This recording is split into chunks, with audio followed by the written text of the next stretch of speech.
Convidamos Fábio Vanderlei Reis, cientista político com doutorado pela Universidade de Harvard e professor emérito da UFMG.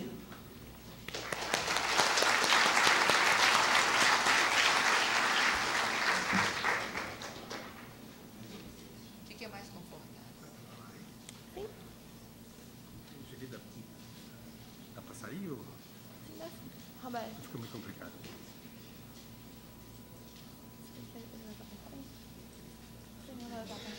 Hein? Só o microfone. Eu gostaria de falar aqui, poder falar. Poder usar isso aí para o meu apoio, para o meu papelzinho.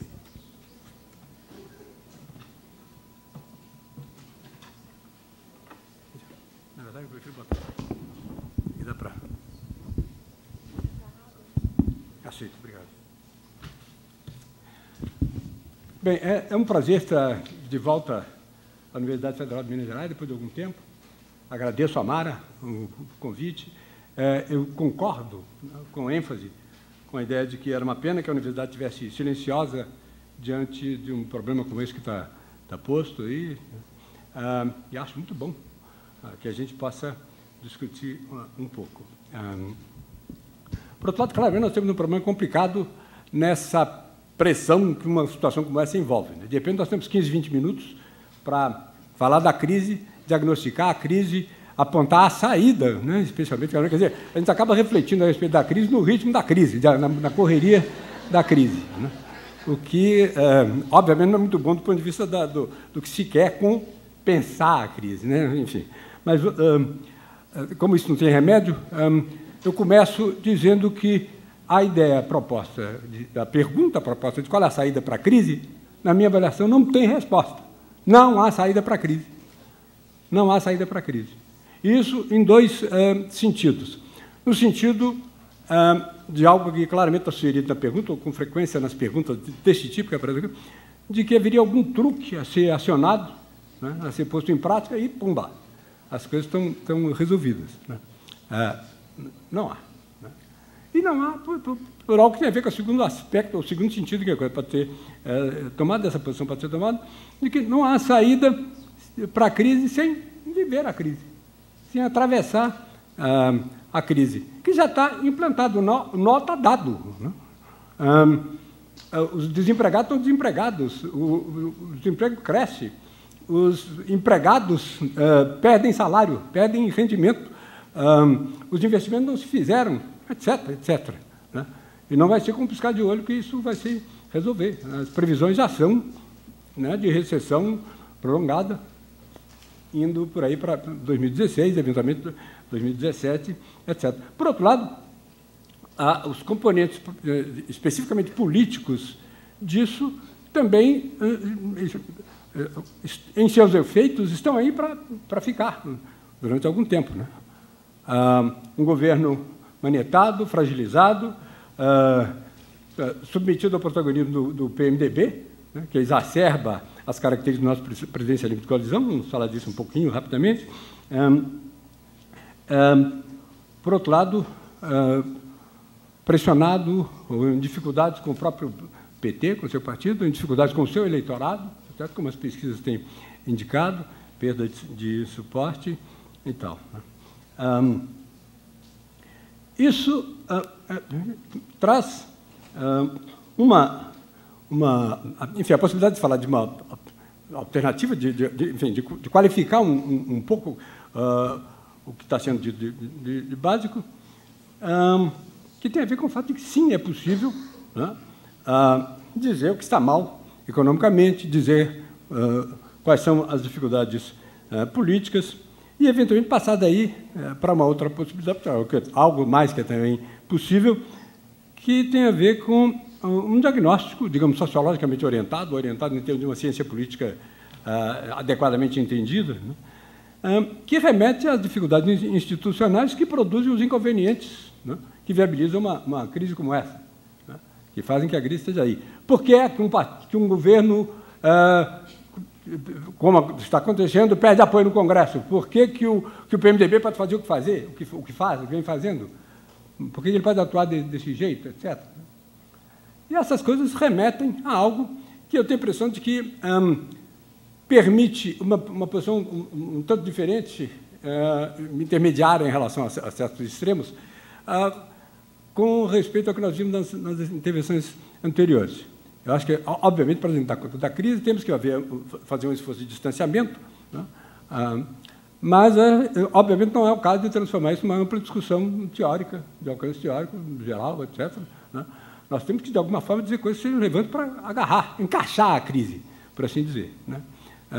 E acho, enfim, o que eu vou estar tentando rapidamente, nesse atropelo dessa coisa, fazer é um pouco isso. Acho que a gente pensa nessa coisa, na possibilidade que existe desse diagnóstico, com certo alcance sociológico, nós podemos pensar em questões como que surge quando a gente fala de presidencialismo de coalizão, essa categoria que foi introduzida pelo Sérgio Abranches alguns anos atrás, né, que tem pautado muito das discussões. O fato de que você tem uma certa conjunção de traços institucionais, presidencialismo, federalismo, bicameralismo, representação proporcional, multipartidarismo e tal, que se associam com algo que é mais de alcance mais geral, que é uma composição de interesses fragmentários, com frequência interesses miúdos, quer dizer, se viabiliza a presença dos interesses miúdos. O jogo se transforma num jogo de clientelismos, né? Num jogo de embate de clientelismos vários, né? O PMDB é claramente uma espécie de exemplo por excelência disso, né? O que, enfim, permite fazer um elogio a um livro que me parece problemático, que é o livro do Marcos Nobre, que circulou há algum tempo, chamado algo como Imobilismo em Movimento, etc., onde ele tem, ao lado de coisas que me parecem equivocadas, o que ele chama de PMDBismo, como uma designação talvez mais adequada para o que nós temos experimentado no nosso sistema e que tem sido designado presidencialismo de coalizão. O fato é que um partido como o PMDB, com o clientelismo que seria inerente a ele, com sua dispersão, né, e controle de governos estaduais, etc., com o fato de que ele, de alguma forma, articula clientelismos vários, acaba tendo uma presença, né, maior na Câmara e joga esse jogo sem cansar, né? Tem jogado sucessivamente em diferentes circunstâncias, inclusive na circunstância que envolve o destempero dessa coisa, que é o que nós estamos vendo, né? Como foi apontado aqui já, né? Obviamente, uma atitude que é absolutamente cínica e que assume perspectivas diferentes e contrastantes com frequência. De toda maneira, ao lado disso, você tem, como complemento disso, como questão que deriva dessa, você tem a questão do papel dos partidos, a natureza dos partidos. Ainda há pouco nós vimos uma leitura dessa questão pelo Rudá, que é muito negativa, na minha avaliação, é negativa demais, que põe de lado aspectos importantes e inevitáveis em relação à dinâmica democrática, em geral, que é o fato de que você tem que ter agências que sejam capazes de vocalizar interesses, fazê-los presentes, por um lado, e, por outro lado, de agregar esses interesses de maneira a dar a eles a possibilidade de serem objeto de políticas eficazes, de governo eficaz, de eficácia governamental. E isso, você não tem substituto em relação aos partidos para isso. Você pode, eventualmente, denominar de maneira diferente, mas você vai ter que ter instituições que façam isso, que possam trazer os interesses diversos e, de alguma forma, permitir que eles se agreguem e que eles possam ir eventualmente se transformar em políticas públicas de maneira efetiva. O problema da eficácia governamental se coloca como uma espécie de contraface do problema de você trazer as instituições de representação democrática, de você construir adequadamente as instituições de representação democrática. E, de certa maneira, o desafio vai estar em você equilibrar esses dois aspectos. O aspecto de representação, tão autêntica, digamos, quanto possível, por um lado, e, por outro lado, o aspecto de eficácia governativa, de transformar isso num instrumento real de eficácia governativa, né? De viabilizar o governo, e de viabilizar o governo atento aos interesses, e a dar consequência aos interesses na forma adequadamente agregada, né? Adequadamente que, de alguma forma, se aproximem da ideia mais ampla do interesse público, ou do bem público, se quiserem. Bem, Isso traz a possibilidade da gente colocar as coisas numa perspectiva que permite uma narrativa, digamos, né, breve, de coisas sabidas, usando umas pitadas de sociologia política ou sociologia eleitoral, se quiserem. Acho que essa coisa pode ser feita por referência à questão do impeachment, que está aí posto, evidentemente, como uma saída saliente, eventualmente, para a nossa crise, saída que não seria propriamente uma saída, pode ser o começo de uma crise, mas de toda maneira. Nós podemos confrontar dois impeachments, o impeachment do Collor e o impeachment da Dilma. No caso do Collor, o que nós tínhamos? Nós tínhamos um aventureiro, né, cuja aventura deu certo, em certo sentido, chegou à presidência da República, mas que não tinha um partido, o partido não representava ninguém, né, apesar de ter condições de fazer marketing político efetivo, né, caçador de marajás, sei lá o quê, né, e que, de repente, tinha contra ele todo o sistema político, todo o sistema que contava, né, e a população em geral. De maneira que o impeachment do Collor pode resultar num avanço institucional efetivo, nas instituições operando contra algo que era claramente uma excrescência, o resultado de uma aventura e tudo mais. O contraste é patente se a gente considera o que significa o impeachment da Dilma. Significa o impeachment de um lado da política brasileira, de um lado da política e da sociedade brasileira, muito claramente a essa altura, né? Um impeachment, da derrota, a exclusão, ou que seja, nem que seja parcial, de um conjunto de forças políticas importantes constituídas ao longo de um processo, de um período que envolve um processo singular, né? Depois de uma ditadura de 21 anos, nós temos um processo de construção institucional, de afirmação, de consolidação da democracia e de experimentação, o que me parece extremamente importante, de experimentação com um partido que representa algo inédito na história partidária brasileira, que é o PT.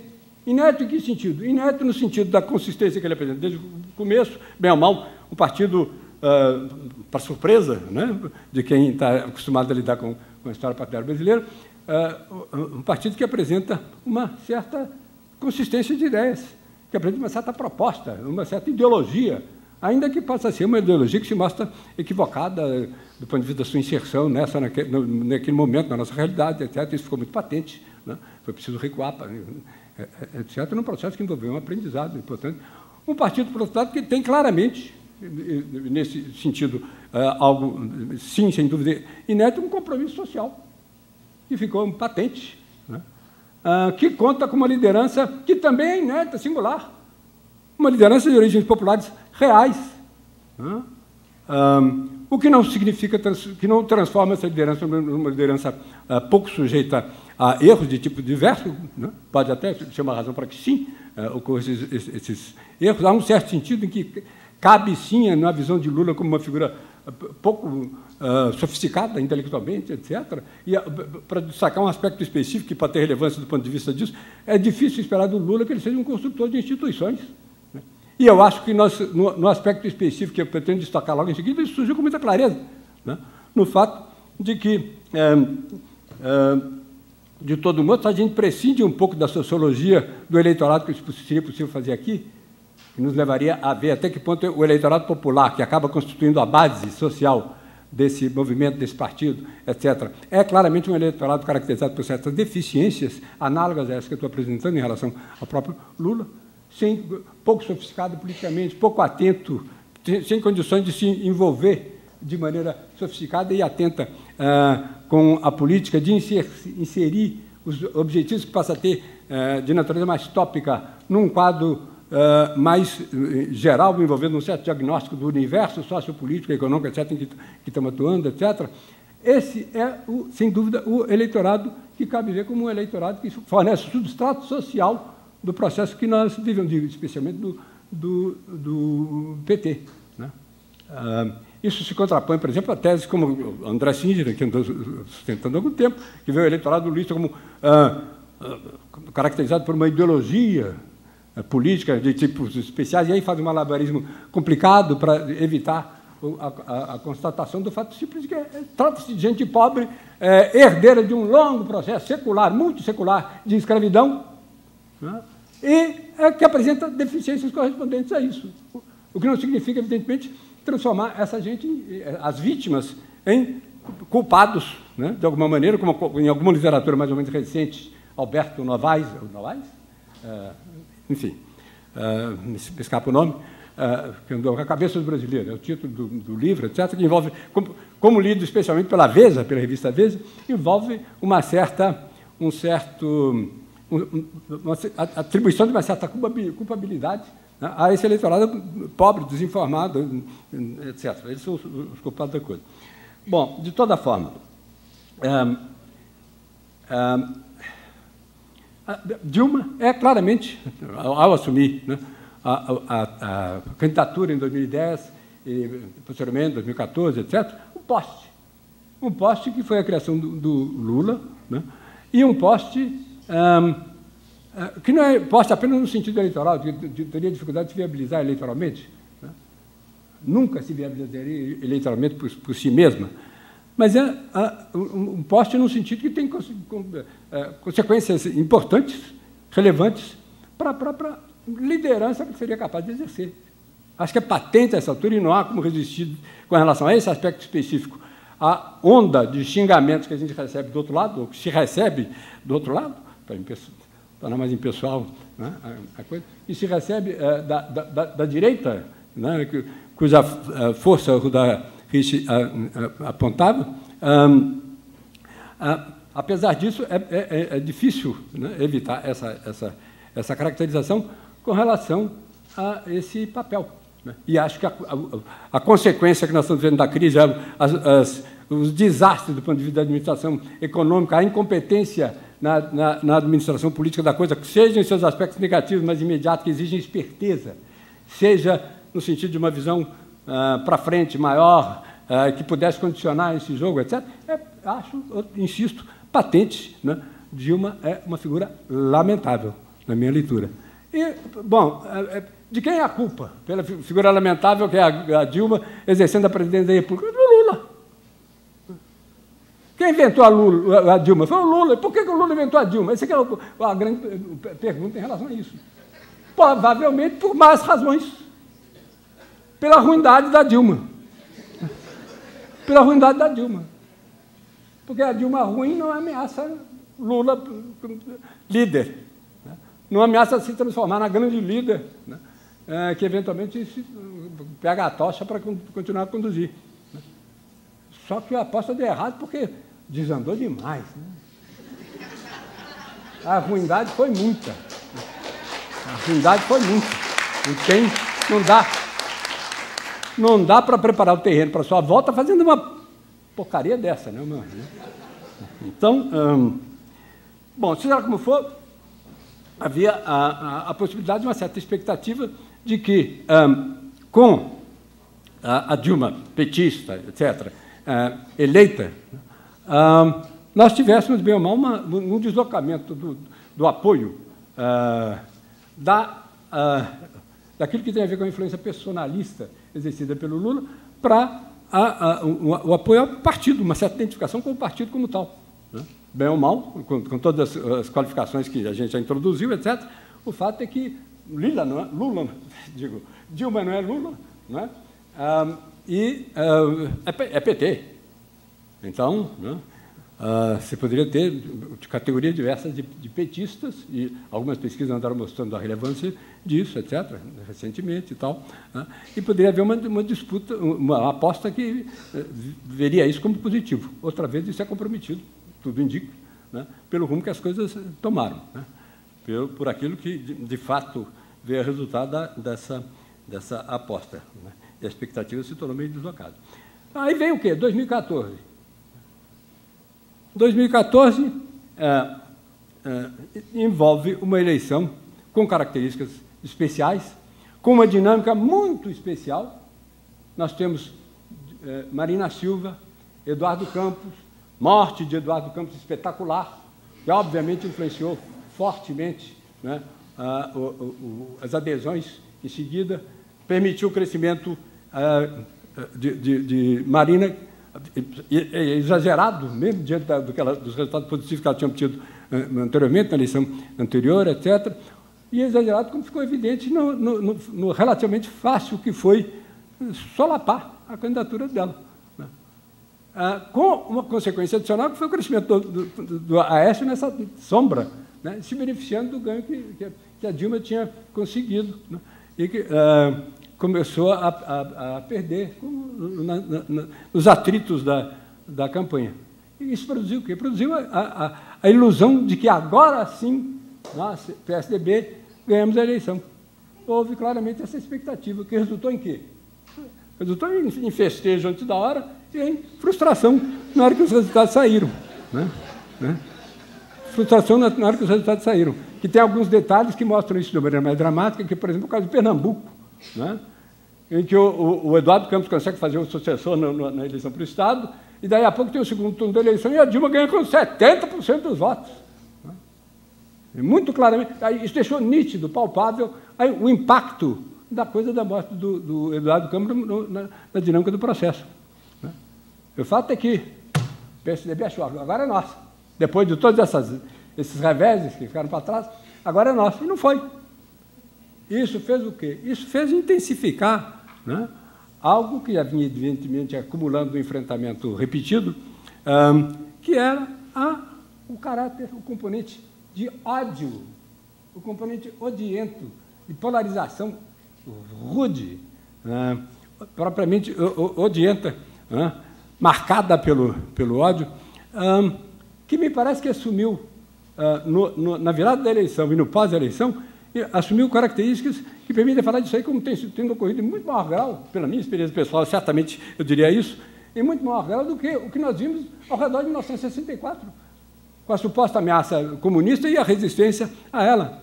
Aquilo podia ser visto, e era com frequência por muita gente, como algumas fantasias românticas de gente intelectualizada, politizada, jovens, em muitos casos jovens religiosos, católicos, Zuc, Jeque, etc., né, que pensavam, enfim, realizar ideais morais, religiosos, evangélicos, né, fazendo algo que seria, enfim, a última violência, né, para acabar com a violência do sistema e tal, e a Revolução Socialista. Enfim, isso era, de alguma forma, uma coisa difusa, que era comprado por muita gente, e não havia uma animosidade, como a que passou a haver nessa experiência que nós vivemos.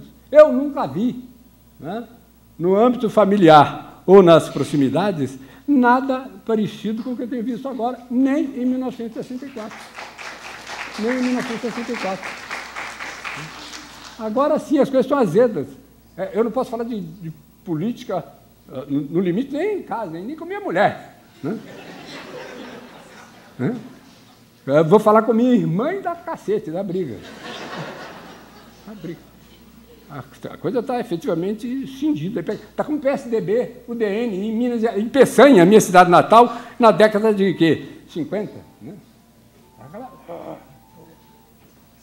Você é meu? Você que está telefonando para mim?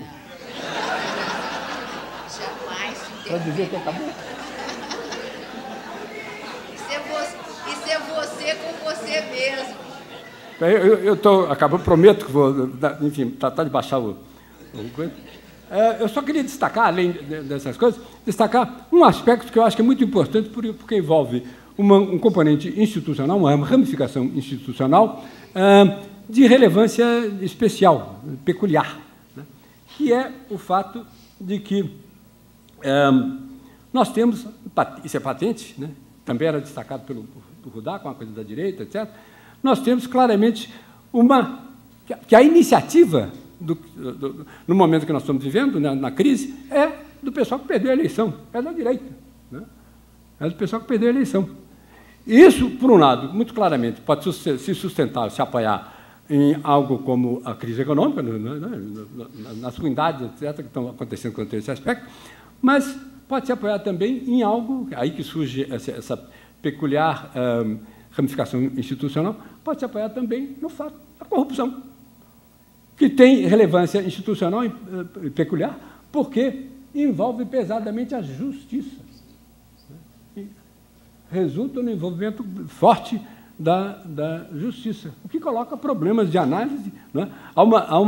Há desdobramentos sociológicos, digamos, equívocos associados com isso. É claro que há um sentido dessa politização da justiça, desse envolvimento da justiça, que resulta propriamente em politização e que assume uma cara até meio desfrutável, meio ridícula. Né? Eu estou pensando, evidentemente, no Gilmar Santos, né? Gilmar Mendes. Patentemente, aquilo está fora dos quadros. Né? Aquilo está fazendo política partidária, sim, inequivocamente, empenhadamente, briguentamente e corruptamente, né? no limite. Né?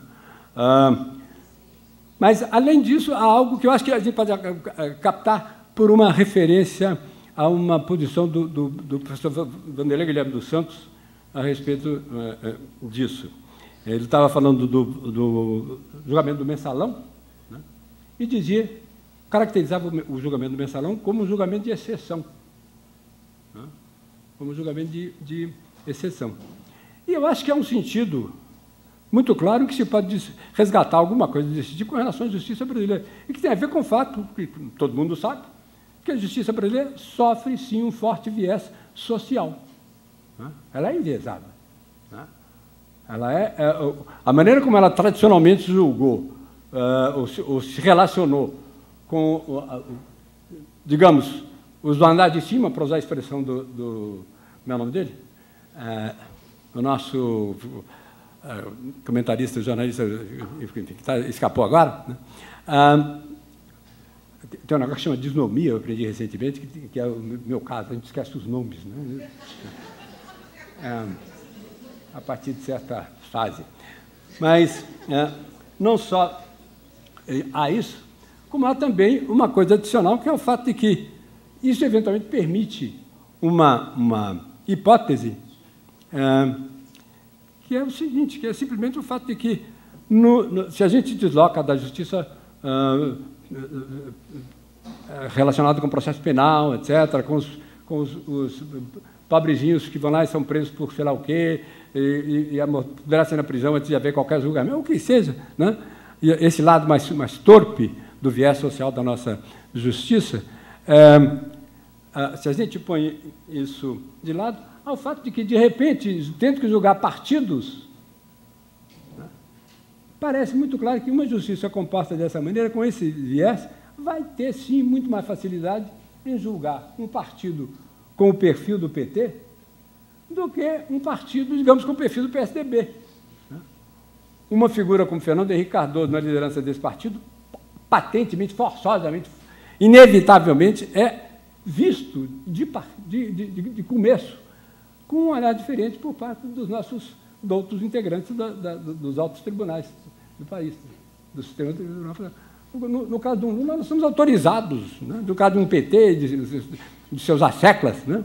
Estamos autorizados a agir severamente. Isso vai aparecer como... Obviamente, não pretendo negar o outro lado da coisa, e é isso que complica a situação. Aí é que tem o matiz, o que tem de complicado nesse matiz, nesse desdobramento institucional, que é o fato de que, bem ou mal, por outro lado, nós temos aí a possibilidade de falar, eventualmente, de um certo avanço por linhas tortas. Né? Será que essas decisões, aqueles que eventualmente davam razão a um Vanderlei falando do Mensalão como julgamento de exceção, vai resultar em criar jurisprudência real? Será que nós vamos ter gente com outros traços, com outro perfil sociológico, por usar uma expressão que o Barbosa usava, né? Gente com outro perfil sociológico vai eventualmente sofrer a mesma coisa? Pelo jeito vai. Está acontecendo, sim, de que nós estamos vendo punição, prisão, cadeia, né? Condenação pesada para gente que, tempos atrás, seria ilusão pensar que isso iria acontecer. Claro que a indagação continua. Há um certo sentido em que o que nós estamos vendo com o Lava Jato é um aprofundamento do julgamento de exceção de que falava o Vanderlei. Né? Mas é preciso tomar, sem dúvida, como uma reserva, uma pitada de sal aqui. Né? Porque podemos ter, sim, e há indícios poderosos de que isso é uma aposta sensata, digamos, que a coisa marche numa direção positiva, né? Então, que a gente venha a ter avanços reais por aí, que, obviamente, podem ter consequências muito positivas do ponto de vista da dinâmica do enfrentamento político geral, da democracia no país, eventualmente, da promoção social do pessoal, inclusive no seu relacionamento com a justiça, antes de mais nada, e por aí vai. De toda maneira, acho que há um ponto que merece ser destacado, para finalizar isso, que é o seguinte, que é o de que temos claramente, como consequência da crise, o desgaste e a eventual desmoralização de lideranças de parte a parte, de um lado e de outro. Acho que há muita gente, há uma dose grande, por exemplo, de desgaste perceptível do Aécio Neves. Ninguém mais aguenta a cara feia do Aécio Neves xingando o outro lado, a Dilma, quem seja, na televisão, nos jornais, etc. É patente o desgaste dele. Além do desdobramento disso, ou da conexão disso com o outro lado do que ele, obviamente, tem em mente, que é, eventualmente, as dificuldades que isso cria para uma solução favorável no âmbito do PSDB, do partido dele. O enfrentamento com Alckmin, eventualmente até com Serra, que ressuscita, enfim. Né?